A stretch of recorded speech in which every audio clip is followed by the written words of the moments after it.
যে সময়কার কথা বলছি তখনও ইলেকট্রিক ট্রেন চালু হয় নাই। সময়টা গ্রীষ্মকাল। আমার এক বন্ধুর বোনের বিয়ে উপলক্ষে কোলাঘাটে এসে যখন ট্রেন থেকে নামলাম তখন দুপুর গড়িয়ে বিকেল। বারটা ছিল শনিবার।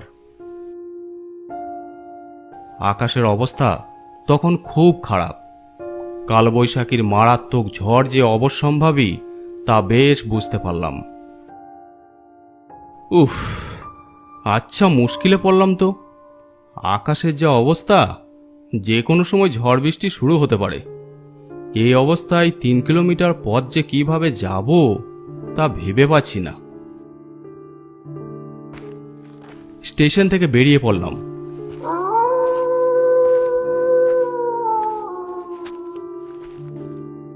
কিছুটা হেঁটে একটা ছাউনি দেওয়া গুমটির দোকানের সামনে আশ্রয় নিলাম। একটু পরেই ঝড় উঠল, সেই সঙ্গে ঘন ঘন মেঘের গর্জন, বিদ্যুতের চমক আর প্রবল বর্ষণ। এই রকম দুর্যোগের মুখোমুখি এর আগে আর আমি কখনো হয়নি। অনেক পরে দুর্যোগ যখন কাটল তখন সন্ধে উত্তীর্ণ হয়েছে। ঘন অন্ধকারে ঢেকে গেছে চারিদিক। কোথাও কোনো পরিবহন নেই। ফলে এই অন্ধকারে 3 কিলোমিটার পথ আমাকে কাদা পায়ে হেঁটে যেতে হবে। আমি কি করব ভাবছি, ঠিক তখনই সম্পূর্ণ ভিজে পোশাকে সুসজ্জিতা এক তরুণী এসে হাজির হলো সেখানে। বাপরে বাপ, এমন দুর্যোগ আমি কখনো দেখিনি। বিয়ে বাড়ি যাব বলে এত সাজগোজ করে এলাম, দুর্যোগের জন্য সব শেষ। আমিও তো সেই জন্যই এসেছি। কত বেলাবেলি এলাম, কিন্তু দুর্যোগের জন্য সন্ধ্যা পার হয়ে গেল। কি যে করি এখন। আপনি কি বৈষ্ণব চকের দিকে যাচ্ছেন? না না, তার অনেক আগেই। শঙ্করীর বিয়েতে যাচ্ছেন নিশ্চয়ই। ঠিক তাই। আমি ওই বাড়িতেই যাব। তা তো যাবেন, কিন্তু যাওয়া যায় কিভাবে? কোনো গাড়ি ঘোড়া তো নেই। ভাগ্যক্রমে হঠাৎই একটা রিকশাকে এদিকেই আসতে দেখা গেল।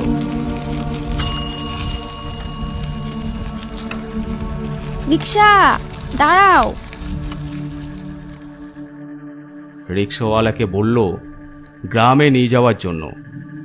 রিকশাওয়ালা 10 টাকা ভাড়া চাইলেও তা দিতে রাজি হলাম আমরা।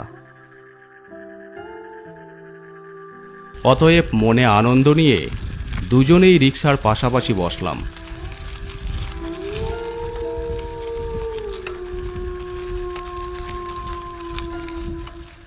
কিছুটা যাবার পর, আর তো এগোনো যাবে না বাবু, কাদায় চাকা গেঁথে যাচ্ছে, আমি আর রিকশা টানতে পারছি না।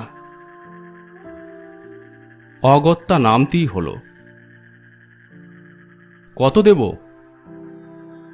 10 টাকা দিন বাবু। কিন্তু এখন আমরা যাব কি করে? বাঁধ থেকে নেমে সোজা মাঠে চলে যান, ওইদিকে কিছুটা কাছে হবে। তবে কি করে যে যাবেন ভেবে পাচ্ছি না। যেভাবেই হোক যেতেই হবে। এতটা পথ কষ্ট করে এসে ফিরে যাওয়া তো যায় না। সেটাই। অগত্যা হাঁটাই শুরু করলাম আমরা।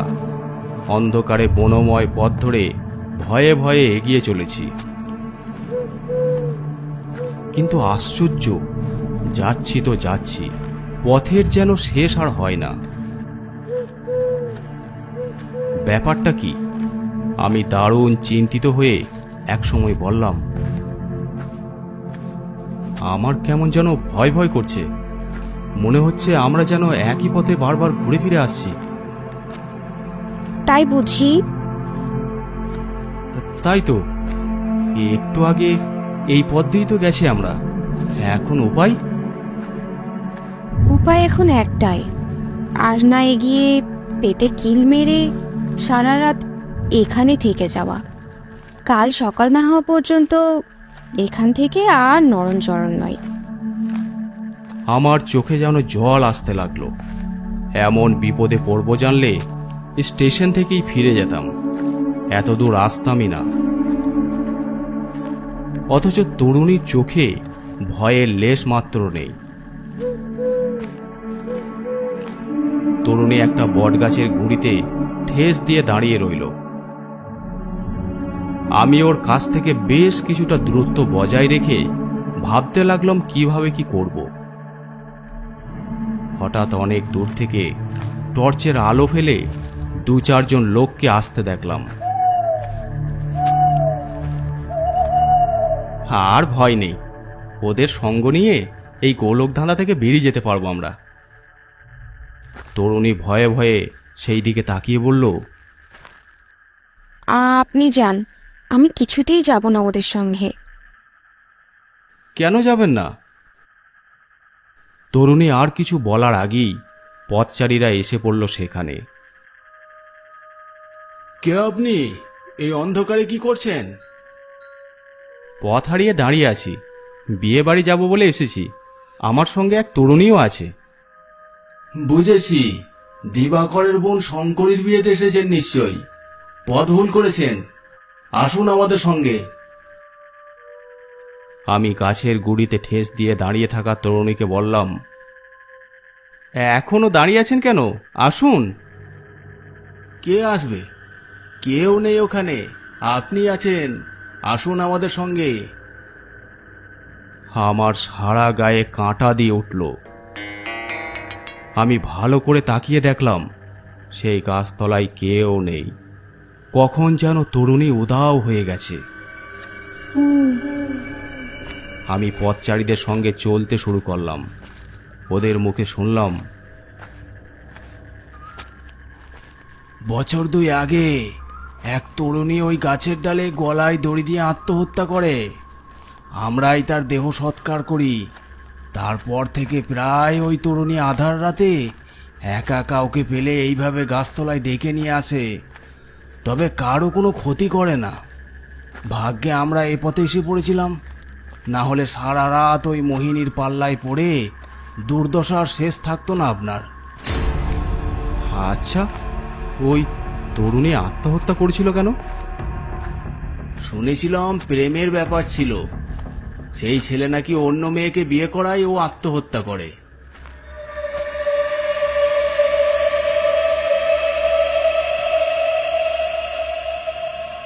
আমি কোনো রকমে নিজেকে সামলে ওদের সঙ্গে বনের বাইরে এলাম।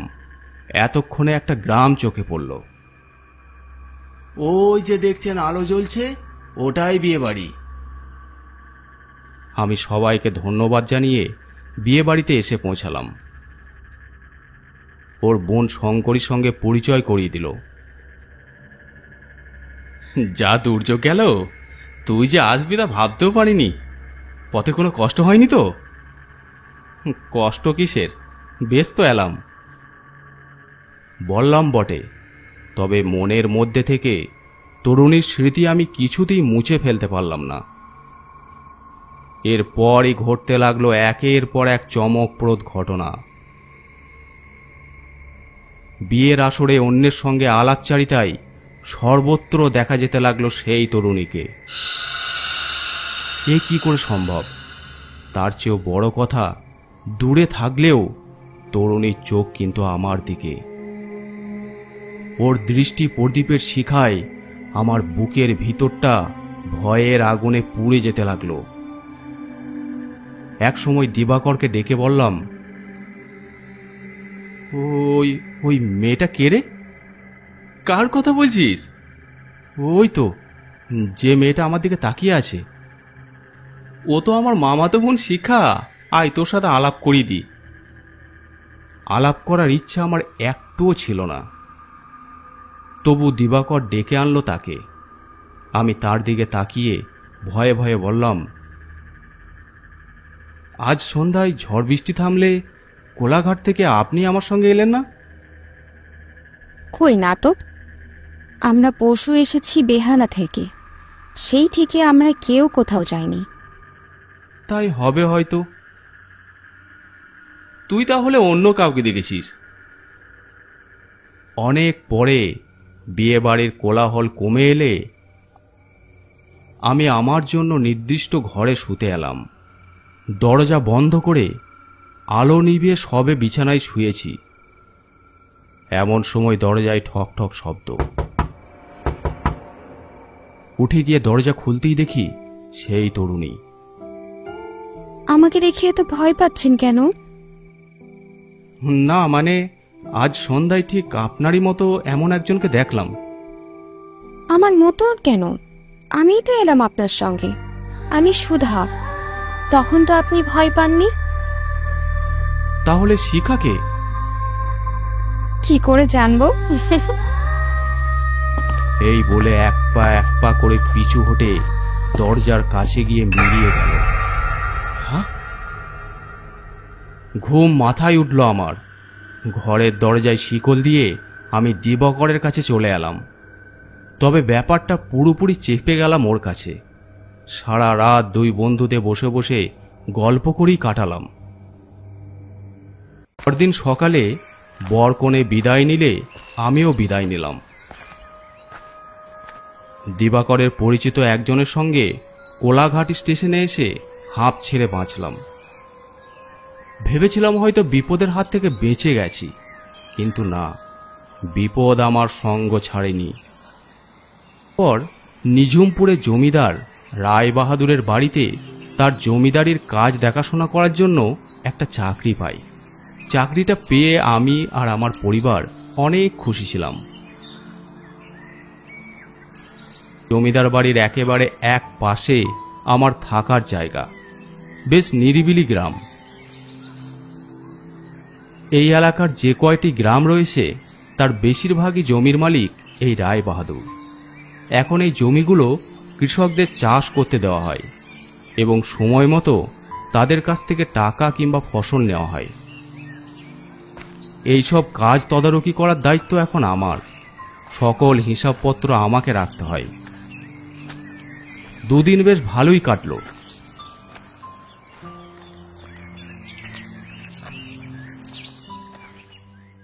দিন রাতে কেন জানি আমার ঘুম এলো না। উফ, রাত 12টা পেরিয়ে গেছে, এখনো ঘুম আসার নাম নেই।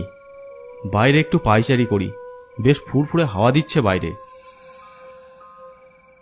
বাইরে দাঁড়িয়ে প্রকৃতির সুন্দর হাওয়া গায়ে মেখে নিচ্ছি। এমন সময় দেখি কিছুটা দূরে একটা মেয়ে দাঁড়িয়ে আছে। কি ব্যাপার, জমিদার বাড়ির ভিতর এত রাতে কে এই মেয়েটি? কে আপনি? ওখানে দাঁড়িয়ে আছেন কেন? আপনাকে দেখছি। আমাকে দেখছেন মানে? কে আপনি? আর এত রাতে এখানেই বা কি করছেন? বললাম তো আপনাকেই দেখছি। এই বলে মেয়েটা একটু একটু করে এগিয়ে আসতে লাগলো। কাছে আসতে অবাক হয়ে যায়। এ যে সেই মেয়ে সুধা। আমার সারা শরীর কাঁটা দিয়ে উঠল। আপনি সুধা? বাহ, নামটাও দেখি মনে আছে। এটা যে স্বাভাবিক মেয়ে নয় সেই দিনে আমি বুঝে নিয়েছি, কিন্তু সেটা ওকে বুঝতে দিলে হবে না। তাই বললাম, আপনি এত রাতে এখানে কি করে এলেন? আমি ইচ্ছে করলেই সব জায়গাতেই যেতে পারি। মানে? সে তোমাকে একদিন আমি বুঝিয়ে বলবো। এখন চলো ঘরে গিয়ে গল্প করি। ঘরে? হ্যাঁ, কেন? না মানে কেউ দেখতে পেলে আমার চাকরিটা যাবে। কেউ দেখবেও না, আর তোমার চাকরিটাও থাকবে। ভয়ে ভয়ে ঘরে গেলাম। ঘরে ঢুকতেই সুধা দরজা বন্ধ করে দিল। তারপর আমার সাথে গল্প করতে লাগলো। ও বলেই যাচ্ছে, কিন্তু আমার কানে কোনো কথাই ঢুকছে না। খালি মনে হচ্ছে কিভাবে আমি এই বিপদ থেকে রক্ষা পাব। কি হলো? আমি তখন থেকে বকে যাচ্ছি, তুমি কিছু বলছো না যে? আমি কি বলবো? তোমার যা মনে এসে বলো। আচ্ছা, তোমার বাড়ি কোথায়? এই তো এই গ্রামেই। তা তুমি একা এখান থেকে অতদূর বিয়ে বাড়ি গিয়েছিলে বুঝি? হ্যাঁ, গিয়েছিলাম বলেই তো তোমার দেখা পেয়েছিলাম। এবার থেকে আমি প্রতিদিন রাতে আসবো তোমার সাথে গল্প করতে। কেন রাতে কেন? বুদ্ধু, আমি রাতের বেলা ঘুরে বেড়াতে পছন্দ করি। হঠাৎ আমার কেমন যেন ঘুম ঘুম আসতে লাগলো। কখন যে সোফায় ঘুমিয়ে গেছি নিজেই জানি না। সকালে যখন ঘুম ভাঙলো দেখি আমি বিছানায় শুয়ে আছি। গত রাতের কথা মনে পড়তেই বুকটা কেঁপে উঠল। আমি তো সোফাতে শুয়েছিলাম, তাহলে এখানে কে আমাকে এখানে শুয়ে দিল? নিশ্চয়ই ওই মেয়েটি। সারাদিন কাজে মন বসাতে পারলাম না।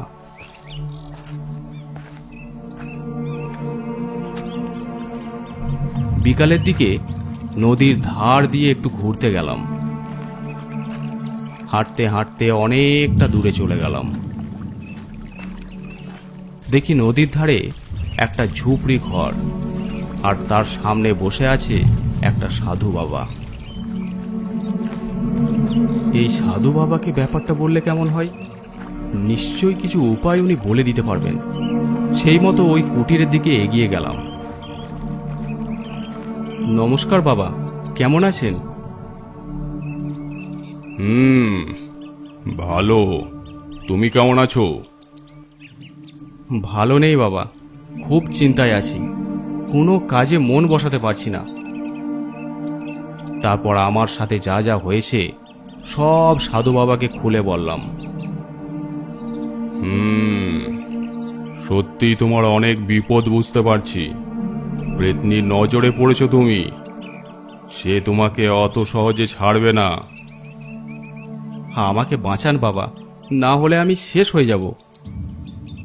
দেখো, ওরা সাধারণত খুব ভয়ঙ্কর হয়, কিন্তু যেহেতু তোমাকে ওর পছন্দ হয়েছে সেই জন্য ও তোমাকে ভয় দেখাবে না। ওদের সংস্পর্শে থাকলে ধীরে ধীরে তুমি মৃত্যুর দিকে ঢলে পড়বে এবং এক সময় মারা যাবে। তখন তোমার আত্মাকে ও নিয়ে চলে যাবে। তাহলে কি হবে বাবা? কিভাবে ওর হাত থেকে বাঁচবো? দেখো, ও যেন কখনো জানতে না পারে যে তুমি ওর আসল পরিচয় জেনে গেছো। ও এখন যা বলবে তাতেই সায় দিবে। ওর সাথে খুশি মনে গল্প করবে, তবে এই ব্যাপারটা 5 কান করবে না। তখনও বুঝে নেবে যে তুমি ওর আসল পরিচয় জেনে গেছো, আর তখনই ও তোমার ক্ষতি করে দেবে। তুমি এই বিষয় নিয়ে চিন্তা করো না। কাল জানাবো কি করতে হবে না হবে। আজ তুমি বাড়ি যাও। আজ রাতে যদি ও আবার আসে? ওর সাথে স্বাভাবিক কথা বলবে। ও তোমার কোনো ক্ষতি করবে না। কি আর করব, অগত্যা ভয়ে ভয়ে বাড়ির দিকে রওনা দিলাম।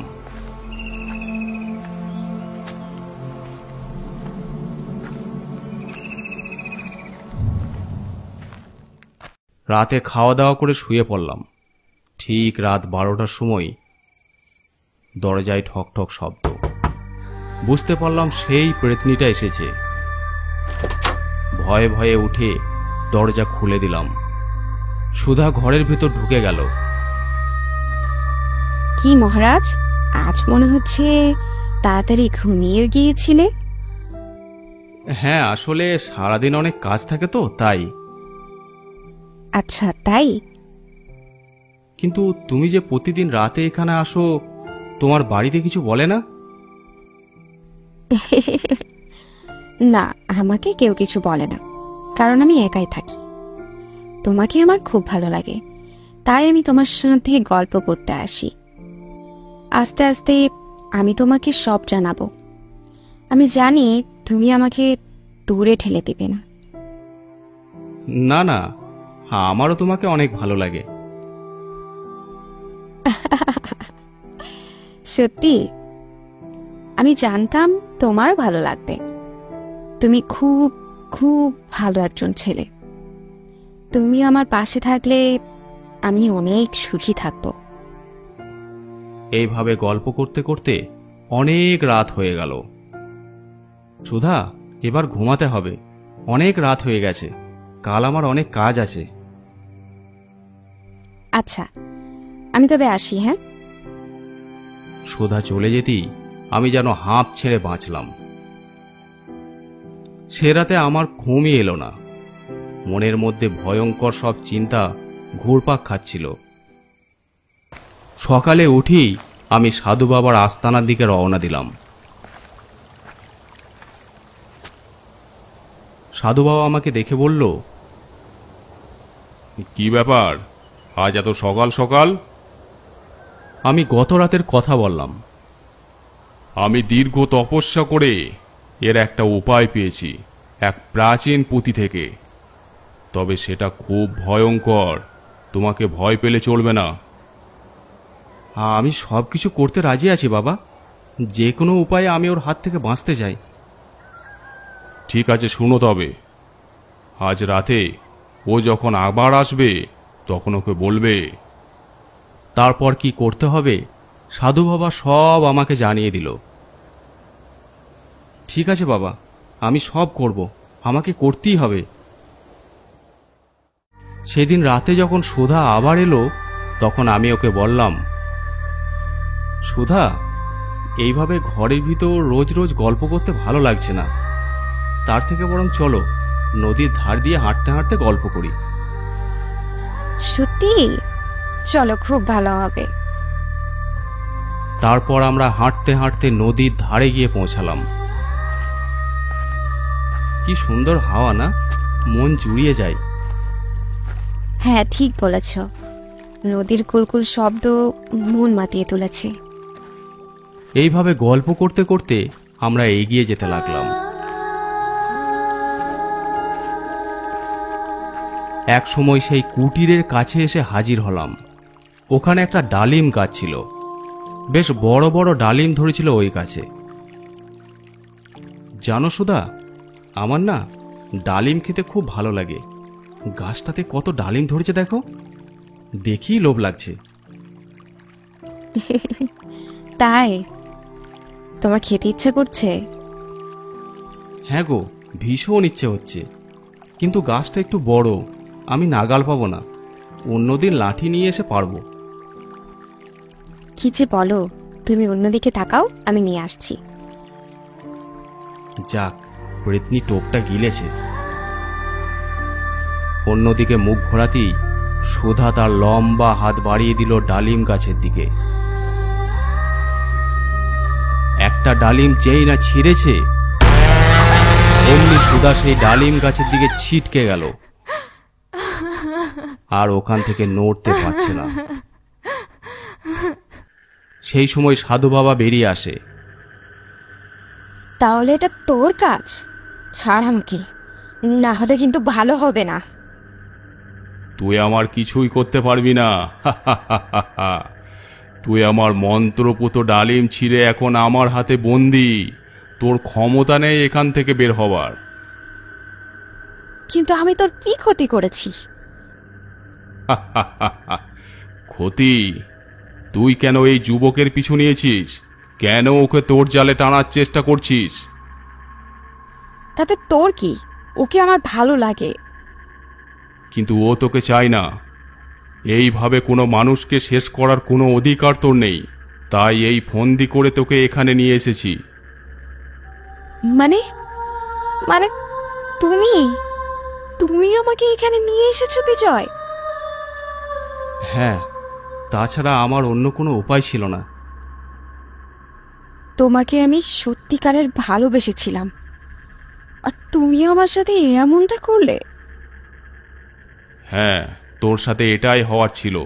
এখন তোকে এই বোতলের ভিতর ভরে মাটির নিচে দাফন করে দেব, যাতে তুই আর কোনোদিন কোনো মানুষের ক্ষতি করতে না পারিস। কিন্তু আমি তো ওর কোনো ক্ষতি করি নাই, তাহলে কেন আমাকে এত বড় সাজা দেওয়া হচ্ছে? বিজয়, তুমি ওকে বারণ করো, দয়া করে বারণ করো। আমার অনেক কষ্ট হবে, দম বন্ধ হয়ে আসবে আমার। আমি জানি না, সাধু বাবা যা করবে তাই হবে।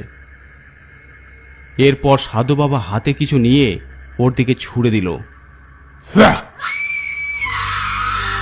খানিক পর সুধার শরীরটা ধোঁয়া হয়ে একটু একটু করে পাশে রাখা বোতলের ভিতর ঢুকে গেল। বোতল থেকে বেরোনোর জন্য ছটফট করতে লাগলো সুধা। আর কোনো ভয় নেই, এবার তুমি বাড়ি যাও। একে আমি গর্ত করে এখানেই পুঁতে রাখবো, এই ডালিম গাছের নিচে। অসংখ্য ধন্যবাদ বাবা। কেন জানি না অজান্তেই আমার চোখে জল চলে এলো। আমি চোখ মুছতে মুছতে বাড়ির দিকে রওনা দিলাম। তারপর মনকে শান্ত করলাম, কারণ পেতনির ভালোবাসা পাওয়া থেকে বেঁচে থাকাটা আমার কাছে বেশি আনন্দের মনে হলো।